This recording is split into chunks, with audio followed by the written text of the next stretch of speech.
За та бүгдийн энэ өдрийн амгаланг дахин айлтгая. Ингээд хурал маань амжилттай болоход та бүгдийн оролцоо бас их чухал байгаа гэдгийг дахин айлтгая. За хурал зохион байгуулах ажлын хэсэг Монголын Бурхны шашинтад гандан дэвшлэн хийд болон Монголын шинэлүү ухааны академиас тус ажлын хэсэг байгуулагдаж хамтарсан олон хуралдаж шийдвэр гаргаж байсан. Манай гандан дэвшлийн хийд талаас бол тэгвэл олон нийт хариуцсан тэргүүлэгч Бацангийн лам маань ажлын хэсэг ахалж байгаа. Шинэлүү ухааны академи талаас философи хүрээлэнгийн захирал Пүрүсран захирал маань ахалж Бата доктор болон Мөв цэцэрлэг гэдэг ийм бүрэлдэхүүнтэйгээр бид нар ажилласан. За ингээд анхны хилтгэлийг намайг заавал тавих хэрэгтэй гэсэн дагуу би ийм сэдвийг хүмүүстэйгээ зөвлөл сонгосон байгаа. Сэдвийн нэр маань Будын гэгэрхүү ба шинэлүү ухааны сорилтууд гэсэн энэ сэдвийг сонгосон.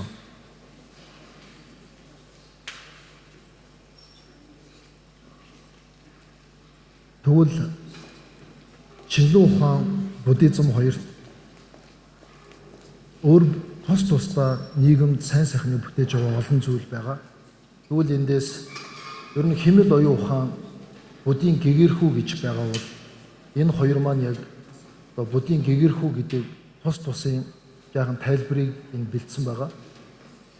Ер нь хэмэл оюун ухаан гэдэг бол өгөгдсөн дата мэдээлэл хязгаарлагддаг гэж эрдэмтэд таниулсан байдаг.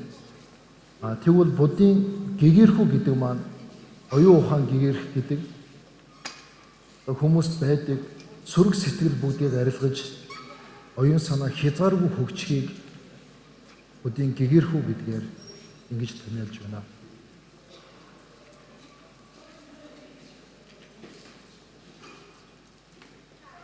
Тэгвэл энэ хэмэл оюун ухаан хэмэл оюун ухаан өгөгдсөн дата хэмэл оюун ухаан өгөгдсөн дата мэдээлэл тулгуурлаж хязгаарлагддаг гэдэг дээр бид бүгд мэдж байгаа. Энд ямар дата мэдээллүүд цугласан түүнийг тэр дундаас бидний мэдээлэл тэрний хүрээнд хэмэл оюун ухаан бидэнд амьдрал ач тусыг өгж байдаг бол будын гэгэрэл гэдэг маань бол хязгааргүй хүний оюун ухаан хязгааргүй түвшинд хүрж ингэж хөгжснөөр хэлдэг юм байна гэдэг энэ сэдвээр гол томьёолоо үүн дээр өгөр томьёолсон байгаа. За дараа нь тэгвэл бидний ирээдүйн сорилтууд хүмүүс хоорондын харилцаа, сэтгэлийн аз жаргалыг юугаар бүтээх вэ гэдэг энэ асуултаар ирээдүйн сорилтуудыг бид ярих зүйтэй байна гэж үзэж байна.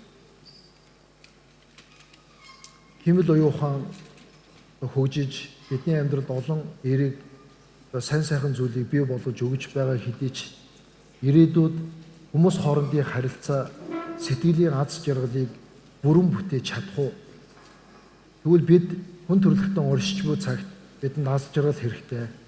Бидэнд амар амгалан хүмүүс хоорондын харилцаа, нэг нэгний хүндлэл, асрах, энэрх сэтгэл, түүнээс үүдсэн сэтгэлийн болон харилцааны олон эерэг зүйлүүд шаардлагатай. Тэгвэл энэ бүгдэд будын гэгэрхүү гэдэг маань ямар ач холбогдолтой вэ гэдэг ийм нэг зүйлийг энэ бүгдийг хэмэл оюун ухаанаар бүрэн бүтээх үү, эсвэл зарим бүтээгээ зарим бидэнд бүтээх боломжгүй үлдэх үү, эсвэл будын гэгэрхүү гэдэг үүн чиглэснээр эдгээрийг бий болох боломжтой юу гэдэг энэ хоёр дээр бид илтгэл маань гол төвлөрч өөрийн судалгаа, өөрийн бодлоо хуваалцахаар хэлсэн байгаа. За тэгвэл хэмэл оюун ухаан гэдэг бүгдийг бий болох уу гэдэг дээр олон эрдэмтэд судалгааны байгууллагууд зүтсэн байдаг. Хэмэл оюун ухаан хөгжөөд хүний оролцоогүйгээр олон амьдралын эмч гэдэг юм уу, эсвэл хэмэл оюун ухаанд ашиглан хагалгаа хийх гэмэт олон юм дэвшилтэй зүйлүүд гарч байгаа хэдий ч энэ ихсгийн хэрээр хүмүүн бидний харилцсан хоорондын харилцаа түүнээс үүдсэн бид сэтгэлдээ аз жаргал амар амгалан бий болгодгийг мэдэрдэг энэ бүгд бүрэн бий болгож чадахгүй байна гэж олон эрдэмтэд үзэж байгаа. Магадгүй ирээдүйд олон зуун жил, олон мянган жилийн дараагаар энэ тодорхой ахиц гарах нь бол мэдээж гарах бах. Гэхдээ химэл оюун ухаан бидний амьдралд хэрэгтэй бүх зүйлийг бүтээж чадах уу?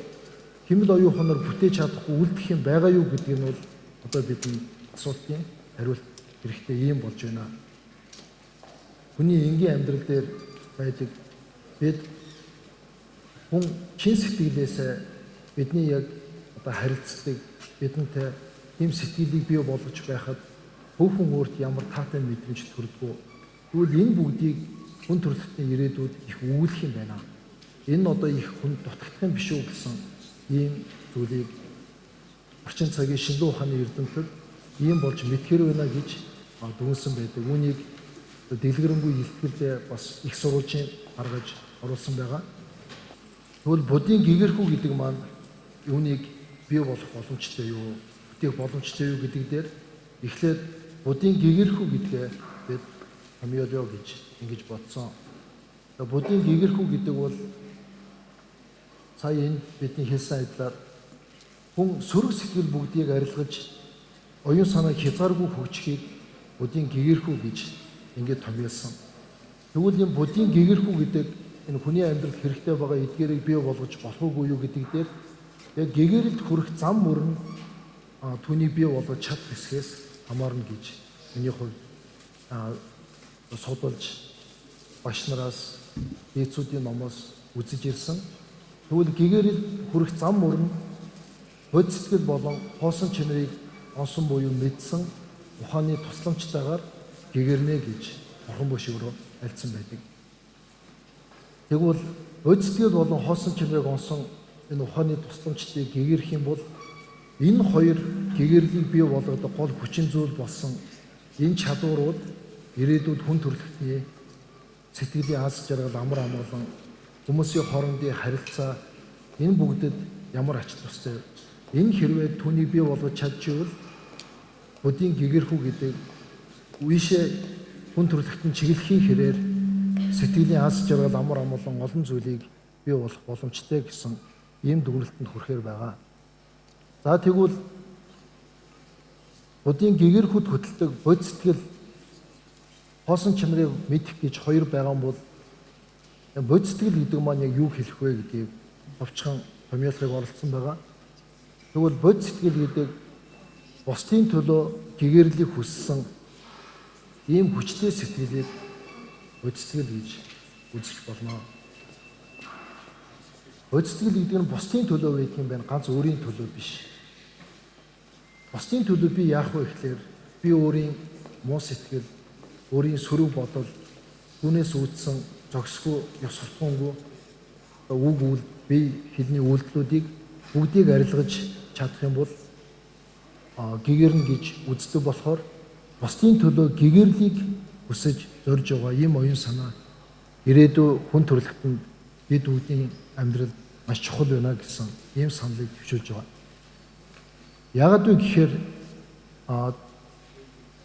одоо энэ бод сэтгэл гэдэг маань анх бодоход л хүний сэтгэлийн эрүүл мэндэд яаж нөлөөлөд байна гэдгээс энэ тодорхой болно.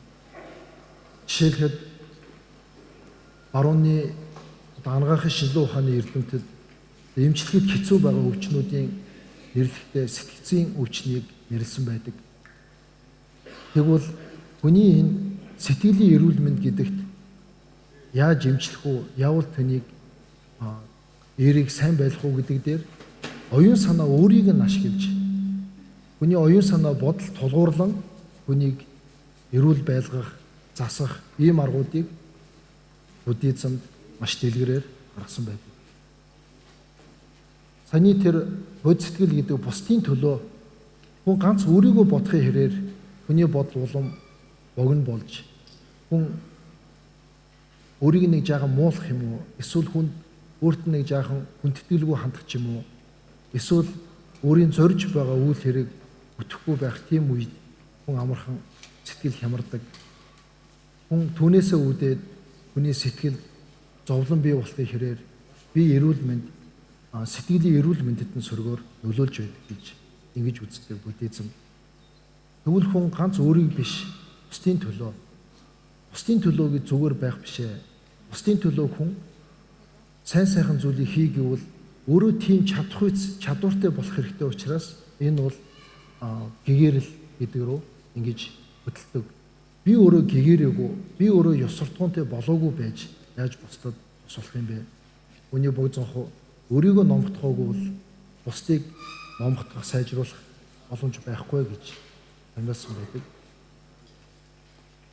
Тэгвэл энэ бод сэтгэл гэдгийг бодох даруйд хүний сэтгэл улам уужин болж, хүн алсыг хардаг болж, хүний зориг улам алс ирээдүй аштын зориг болж ингэж явснаар хүний сэтгэл агуу болдог. Үүний хэрээр хүний оюун санаа төгөлдөр болж, хүний оюун санаа улам амар амгалан бий болдог. Энэ нь бол сэтгэлийн эрүүл мэндэд бод сэтгэлийг бодох даруйд дандаа эерэг улам түүнийг амар амгалантай болгодог гэдгээр энэ бод сэтгэл бол буддийн бурхан багшийн сургаал болон бурхны шиний эрдэмтэн дээдсүүдийн айлдварт альдж байгаа. Энэ нь бол бод сэтгэлийг гэгэрэлд хүрэх зам мөр гэж байгаа энэ сэтгэл гинт нэг өдөр хүн гэгэрчдэг юм бишээ. Энэ бол анх бодох үеэс эхлээд хүний бие сэтгэлд өөрчлөлт амар амгалан өгөөд ирэхээр гадна талд хажууд байгаа хүмүүс сав шин ертөнцид хүртэл сайн сайхан зүйлийг авчирж өгдөг гэж ингэж томьёолсон байгаа. Ингэж тайлбарлсан. Тийм болохоор гэгэрэлд хүрэх бод сэтгэл маань бодох даруйгаас эхлээд гэгэрлийн үе шат багаар явагддаг нь хүний ирээдүйн бидний олон сорилтуудын нэг болох сэтгэлийг яаж эрүүл байлгах вэ? Сэтгэлийн эрүүл мэнд явал сайн байх уу?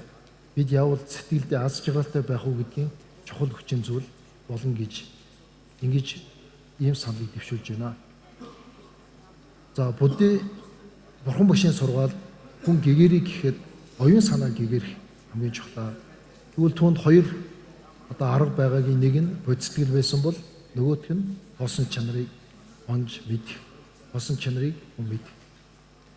Хоосон чанар гэдгийг энэ юу гэж томьёолох вэ гэдэг дээр хоосон чанар бол юмсын өөрийн мөн чанараа бүтсэн гэж ирж хайхаар олдохгүй. Өөрийн мөн чанараа бүтээгүй хэрн бусдад шүтэлсэн оюун санаагаар нэрийцсэн төдийд оршиж байдаг. Тэр хоосон чанар гэдгийг бурхан багш болон энтхийн алдарт эрдэмтэн хувраг нагарж өнөө богд тэргүүтэн дээдсүүд тэр дундаа Монголын эрдэмтэн лам нар зарим нэг алдраас нь дуртахад манай хувилгааны балдан сорж тэргүүтэн дээдсүүд өөрсдийн тайлбар номондоо хоосон чанар гэдэг бол хов хасны нэр биш байна. Энэ аливаа юмсын мөн чанар нь өөрийн мөн чанараар бүтсэн юм байхгүй. Өөрийн мөн чанараа хоосон хэрнээ бусдад шүтэлсэн оюун санаагаар нэрийцсэн төдийд оршиж байгаа. Энэ бол хамгийн нарийн мөн чанараа. Тэр хамгийн нарийн мөн чанарыг хоосон чанар гэж ингэж альцсан байдаг. Тэгвэл хоосон чанар гэж юм байдгийн бол үүнийг онж мэдэх нь хүний гэгэрэл рүү яаж хөтлөдөг вэ? Гэгэрхүүд энэ ямар ач холбогдолтой болоод бидний эхэнд нь дэвшүүлсэн ирээдүйн олон сорилтуудад энэ ямар ач холбогдолтой вэ гэдэг дээр доотлын саналыг дэвшүүлж байгаа юм. Юмсын хоосон чанар оршихын зүй тогтол. Чингисийн одонд актемж намсраа багштайгаа бид нар үндэсний олон нийтийн радио телевизийн буддизм ба шилэн ухаан сэдвүүд хурал битээр хамт орохдоо энэ сэдвээр өөрийн зүгээс ярилцах юм боломж олдсон. Тэгвэл энэ хоосон чанар гэдэг оршихын зүй тогтол гэж энэ юуг дэвшүүлж байна гэхээр хүн хоосон чанар аливаа юмны мөн чанар гэдэг хамгийн нарийнаас бүдүүн баргийн бидний өдөр тутмын ярьж байгаа, бидний өмнө өрнж байгаа энэ бүгдтэй нэгт уялдаатай. Энэ бол аливаа юмсын зүй тогтол, аливаа юмсын мөн чанар, оршин буйр энэ бүгдэд хоосон чанарыг судалснаар хүнийг зөв тодорхойлж чадах юм байна. Оршихуйн зүй тогтлыг хүн зөвөр олж чадаагүй цагт бид оюун санаа бодогдсон бодол болгондоо хөтлөгдөөд сэтгэл юу бодогдсон түндээ автаад аливаа юмд хандахаар мөнч нарын урдын муу авьяас дадлаас болоод буруугаар томьёолох гэж байдаг. Буруугаар тодорхойлох гэж байдаг. Тийм учраас оршихуйн зүй тогтлыг зөвөр тодорхойлох юм бол хүн оюун санаа улам төгөлдөр болдог. Оюун санаанд амар амгалан илүү ирдэг гэж ингэж дээр дурдсан бурхан багш энтхий нагарж өнөө богд зонхоо Монголын хулгайны балдан соржгоо тэргуутан эдгээр дийцүүд альцсан байдаг. Үүний цааш нэг жаахан дэлгэрүүлээд хуваалцахад бид хүн намайг элдвээр доромжлохч байна уу? Сэтгэлд нийцээгүй үйл явдал тохиолдоход хамгийн түрүүнд сэтгэл тавгуутдаг, нийтлэг. Тэгвэл хамгийн түрүүнд сэтгэл тавгуутж байгаа нь юунаас болов? Тэр сэтгэлийн эрүүл мэндэд сөрөг мэдрэмж бий болж байна. Түүнд хортой ийм одоо үрд сэтгэлгээ ирж байна. Тэгвэл энэ тухайн нөхцөл байдал болж байгаа үйл явдлын зүй тогтол буюу мөн чанарыг буруугаар харж байгаагийн илрэл гэж ингэж тодорхойлсон байдаг. Сав шин ертөнц хоёулаа хоорондын уялдаатай. Жишээ гадна байгаль дэлхий энд амьдарч байгаа хүн төрөлхтөнд явал эерэг, явал сайн сайхныг өгөх вэ гэдэг нь энд амьдарч байгаа бид бүгдийн оюун санаатай нэг толгойтой гэж Ави дарам тэргуутан номуудад тодорхой тайлбарласан байдаг. Учир нь юу гэхээр шин ертөнц болсон бид оюун санааг юу л бодогдсон зөнгөөр нь орхиж урдын муу дадал муу авьяасын одоо хор уршигаар хүнийг эзэмдэж байдаг аливаа юмны оршихуйн зүй тогтлыг буруугаар боддог энэ давтахын хэрээр улам сөрөг сэтгэл, сөрөг бодол, муу сэтгэл биднийг эзэмдэж ирдэг. Энэ эзэмдхийн хэрээр хүний оюун ухаан тунгалаг байдлаа алдаж хүн улам оюуны мэлмийн сохорно гэдэг шиг хүн оюун ухаан юмыг боддоор харж чадахгүй болдог. Ингээд ирэхээр тийм бодолд автсан хүн буруу шийдвэр гаргадаг. Тийм бодолд автсан хүн өөрт бий болоод байгаа аз жаргалаа мэдэрч чадхаа болдог. Улам зовоод байна гэж өөрийгөө үзэх гээд байдаг. Тэгвэл нөгөө талд аливаа юмсын оршихуйн зүй тогтлыг хоосон чанар шүтэн барилга эдгээрийн үүднээс судалж оюунаа тэр зүг рүү чиглүүлж чадах юм бол гадна талд байгаа сав ертөнц энэ бүгдийн оршихуйн өөр зөвөр ойлгохын хэрээр хүнд эерэг бодол, зөв бодол улам хөгжиж ирдэг. Энэ бол будын гэгэрхүйд хүргэдэг шатарал сэтгэл дахиц гарч байгаагийн нэг жишээ. Тийм учраас гадна тул байгаа юмсын зүй тогтол хүн зөвөр харж чадвал хүн аз жаргалыг бий болгож их үнд суулдаг. Хүн зөвөр харж чадахгүй сөргөөр харахын хэрээр хүн зовлон бий болохын үндэс болдог учраас аливаа юмны зүй тогтол хоосон чанар гэдгийг зовлон муу юм бүгдийн үндэс суурийг нь засах бол судагтун ухтгуун дээр ингэж томьёолсон байгаа. За тэгвэл химэл оюун ухаан хөгжөөд хүн төрөлхтний олон олд амжилт ирж байгаач зүгээр бүтээж чадахгүй байж мэдэх зүйл юу байна? Бүгдийг бүтээх үү гэдэг дээр хүмүүсийн сэтгэлийн аз жаргалыг төгс бий болгоход тэр төдий хангалтгүй байна гэдгийг орчин цагийн эрдэмтдийн зарим судалгааг тавхан ийм байна. Хэрвээ тийм бол түүний юугаар нөхөх вэ гэдэг дээр өнөөдрийн хурлын маань нэг ач холбогдол болох. Энэ буддизм дуугаа сургаал, буддийн гэгэрхэн зам үр гэдэг хэдий ч нэ дэлхийд дахинд үгэж олон хүн үнийг судалж, үнийг амьдралдаа ач тусын дадуулахын хэрээр үнийг бий болгоход тэр хоосон орон зай хэрэг үлдэх бол үнийг нөхөх боломжтой. Тэгвэл түүний хоёр арга нь бод сэтгэл хоосон чанарыг мэдсэн энэ ухаан. Энийн сүр зөндөө байгаа. Гэхдээ энэ хоёр бол хамгийн чухал ийм бидний анхааран авлага болж байгаа. Тэгвэл энэ хоёр яаж тийм хүнд аз жаргалыг, сэтгэлийн аз жаргалыг төгс төгөлдөр болгож өгөх тийм төвшөнд хүрэх вэ гэхлээр энэ бяцлаглалын хүчээр тийм төвшөнд очино. Тэгэхээр хүн зөв бодол, зөв ухтгууныг өөрөө сонсож, судалж, танин мэдээд түүнийг бяцлагдаг аргууд Бурхны номонд тэр тусам их бодмөрийн зэрэг тэргуутэн номуудад бяцлагад хоёр хувааж тайлбарсан байдаг. Нэг нь бол ажиглан бяцлагах, нэг нь төвлөрөн бяцлагах гэж хоёр. Тэгвэл эдгээр бяцлаглыг юуг бяцлах вэ гэдэг бяцлаглын зоригтхон дээрээ бол бяцлах зүйл дээрээ бодистгэл хоосон чанарыг бол бяцлах өөрийн судлагдхуунаа болгоод бяцлах юм бол ирээдүйд бидний олон сорилтуудыг даван туулах, ирээдүйд бид өөрсдөө бий болох олон зүйлийг үүгээр бий болгоно гэж ийм саналыг дэвшүүлж байгаа. Тэгвэл бяцлал дээр амьсгал дээр төвлөрөх бяцлагтай амьсгал дээр төвлөрөх ийм аргууд байна. Муу сэтгэл буюу сөрөг бодлын ерөндөг түүний яг эсрэг зөв бодлыг бяцлагах.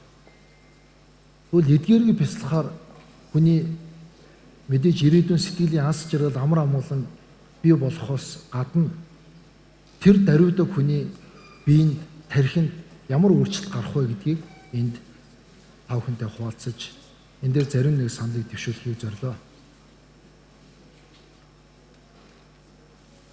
Нууц тарны номонд хүний оюун санаа бол дотоод хийг гэдэгтээ заавал уялдаж байдаг тухай маш дэлгэр альцсан байдаг. Хүн морь унаад явж байгаа адил хүний оюун санаа хийгээр унаа буюу хөлөг хийж хийн дээр суурилж бидэнд янз бүрийн бодол төрж идэг гэж ингэж тайлбарладаг. Тэгвэл бидний оюун санааг төгөлдөр болгох цөрөг бодол биднийг эзэмдээд байхад түүнийг хүчийг нь сулруулж түнд автахгүй байхын тулд сэтгэлийн унаа болсон хийг номхруулж хийг өөрийн эрхэнд авахын тулд сэтгэл дээр төвлөрөх бяцлаглыг анхан шатанд болон дунд сүүлийн нарийн бяцлаглын үед ч гэсэн тайлбарсан байдаг. Нэг жишээ дурдахад амьсгал дээр төвлөрөн бяцлаглыг анхан шатны үед бол хүн нэг юм бодъё гэтэл янз бүрийн бодол ороод сэтгэл тогтож өгөхгүй байгаа үед өөрийн амьсгалаа авж байгаа гарч байгаа дээрээ төвлөрч түүнийг зөөлхөн алуурхан хийж ингэж бяцлах юм бол сэтгэл тогтун болж бидний яг бодыг зориод байгаа зүйлдээ сэтгэлээ чиглүүл төвлөрч чадах ийм ач тустай гэдэг үднээс анхан шатнд бяцлагах ийм бяцлал тодорхойлж альцсан байдаг. Бүр цаашлах юм бол нууц тарны нэлийн агсан дунд шатанд бол хүн энэ хий гэдгийг тусал, судал энэ бүгдтэй уялдуулж хий хэрхэн улам эерэг хүн бүдүүн баргийн буруу сэтгэлүүдийг хорих энэ арганд яаж авах вэ гэдгийг дахиад энэ хийг бяцлахсан үүднээс бий болгоно гэж нууц тарны ном тэргүүтэнд альцсан байдаг. Тийм болохоор хүний сэтгэлийн унаа болсон энэ хийг бид бас давхар бодож энийг хэрхэн зохицуулах вэ гэдэг дээр буддийн бяцлагал ийм үр дүнгуудыг, ийм тайлбаруудыг альцсан байгаа. Энэ бол анхан шатан үед анхлан суралцж байгаа хүнд хүн амьсгал дээрээ төвлөрч ингэж бяцлах ганц төдий биш хамгийн үр дүнтэй чухал нь бол энэ бидний эзэмдээд байдаг, бидний зовоогод байдаг муу сэтгэл, буруу сэтгэл, сөрөг сэтгэлийг арилгахад чиглэсэн бяцлагал тэрэнд шууд нөлөөлөх бяцлагал маш чухал байгаа. Хүнийг муу сэтгэлийн ерөнгийг бяцлах гэж ийм нэрээр тав хүнтэйгээ хуваалцж байна. Энэ юу хэлж байна гэхээр жишээ нь уурлаад байгаа үед хүн бусдыг инэрсэн, харилсан энэ сэтгэлийг бяцлахын хэрээр уур хүч нь багасдаг. Хүн уурлаад байгаа тэр муу сөрөг бодлоос хүн ангижрах тэр бодлыг бүр дарах ийм төвшин рүү шат шатаа амархан агтдаг. Харин эсрэгээрээ уурлаад байгаа хүн улам өөрт омог төрөх байдаг юм уу? Түүний ерөндөг буюу түүний яг дарах эсрэг зөв бодлыг өөртөө бий болохгүйгээр өөрийн бодоод байснаар энэ муу сэтгэл, сөрөг бодлууд хүчин сулрах боломж хомс байдаг. Сулрах нь боломж бага байдаг. Тэгвэл энийг дээр дурдсан бод сэтгэл, хосон чинрийг мэдсэн энэ ухаан хоёр бол энэ муу сэтгэл, сөрөг бодлыг дарах гол ерөндөг буюу түүнийг дарах гол хүч бол энэ хоёр сэтгэл. Тэгвэл энэ хоёрыг бяцлах нь бидний аз жаргал, амар амгалан цаад болж байдаг. Бидэнд зовлон бий болгоод байдаг. Энэ муу сэтгэл, энэ зовлонг арилгах гол хүч бол бидэнд ирнэ гэж үздэг. Товчлол дээр дурдсан бод сэтгэл, хоосон чинрийг онж мэдсэн ухаан хоёрыг бяцлах нь бидний ирээдүйд олон сорилтууд тулгарх тэр бүгдийг даван туулахын чухал арга бол энэ хоёрыг бяцлах байна. Мэдээж эдгээрийг бяцлах нь будын гэгэрхэн замуураар шат чатаар ахиж муу сэтгэлийн бүгдийг арилгасан тэр мөчөд оюун санаа төгс гэгэрлээ гэж үздэг. Тэгвэл эцсийн мөчөд тийм байхаас гадна бяцлал хийж явах тэр үйл явцын үед ч гэсэндэ хүн биед болон оюун санаанд хүний ялангуяа тархинд ямар эерэг үр дүн гаргадаг вэ гэдгийг барууны олон эрдэмтдийн судалгаа үнийг нотолж байгаа. Жишээлхэд Америкийн Висконсины их сургуулийн эрдэмтэн тарих судлаач Ричард Давидсон гэж хүн судалгаа хийсэн байдаг. Бяцлал хийх нь тархинд хэрхэн нөлөөлдөг талаар хүний хийсэн судалгаанд энэрхүү сэтгэлийг тодорхой хугацаанд бяцлагсан хүмүүс бяцлахын өмнө ямар байсан, бяцлагсны дараа ямар байх үнийг судалгаа хийгээд үзэхэд бол урт хугацаанд үнийг бяцлаж байдаг лам хуургуудын гарсан өөрчлөлт энгийн хүмүүст бий болсон гамма долгион гэж энэ бүгд бол хоорондоо ялгаатай байсан. Жишээ нь бяцлал хийж явах үед энгийн хүмүүс, ердөө үед бяцлагдгүй хүмүүсийн гамма долгион өндөр байдаг хэдий ч бяцлаглаа болох үед нь амархан буураад байсан юм үзүүлэлт байсан байна. Харин лам хувраг урт хугацаанд энерги сэтгэлийг бяцлагж байсан нам нарын хувьд энэ нь бол бяцлаглаад түр болцсон байх үед ч гэсэндэ тэр чадвар нь хэвээр хадгалагдаж байгааг судалсан байна. Тэр энэ бол бидний бие эрүүл мэндэд тархинд үзүүлж байгаа эерэг нөлөөнд хүртэл үгээр нотлогдож байна гэсэн ийм зүйлийг авахантайгаа хуваалцаж авчлал ирээдүйн шинжилгээ ухаан хөгжиж бидэнд цоорхоо үлдэж мэд энэ сорилтуудад будын гэгэрхүү түүнд хүрэх зам мөрөөр яаж бид хүн төрөлхтөнд тусдаа зүйлийг бий болгох вэ гэдгийг энэ хүртэл санал төвшүүлээд төгсгөлтөнд дүгнэлт хэмэл оюун ухаан хөгжийн зэрэгцээ түүнээс илүүтэйгээр дотоод сэтгэлийг гэгэрэл рүү чиглүүлэх нь аз жаргал амар амгалангийн суурь болох юм байна гэдэг ийм дүгнэлтэнд хүрж байна. Дараагийнх нь тэгвэл гэгэрэл рүү чиглүүлэх арга нь юмсын мөн чанарыг зөвөр тайлсан оюуныг бяцлахад ашиг юм байна гэдэг ийм саналыг дэвшүүлж байна. Тэгээд анхаарал тавьсан та бүгдэд баярлалаа.